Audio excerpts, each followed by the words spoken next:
How's it going, guys? Today I'm going to show you how to put a Volkswagen Audi MQB platform car in dyno mode. The first thing I'm going to say just before I jump into this real quick is there's two different modules to do this in. One is the ABS module and the other is the transmission module if it's DSG. If it's a manual car, it's only ABS. So the first thing you want to do is turn dash on. Obviously make sure you've got VCDS plugged in and load VCDS. And then you want to select ABS module, adaptation,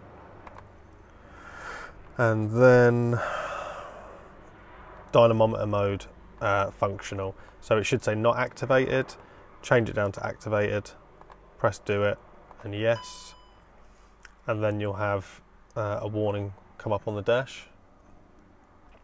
You're now in dyno mode, and obviously to get out of dyno mode, just select not activated.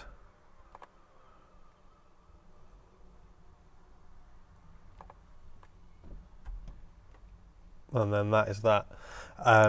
So with something DSG, obviously this vehicle, this is a 2018 VW Caddy 2 litre 102 DFS engine.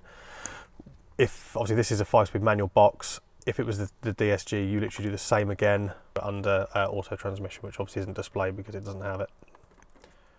There you go, done.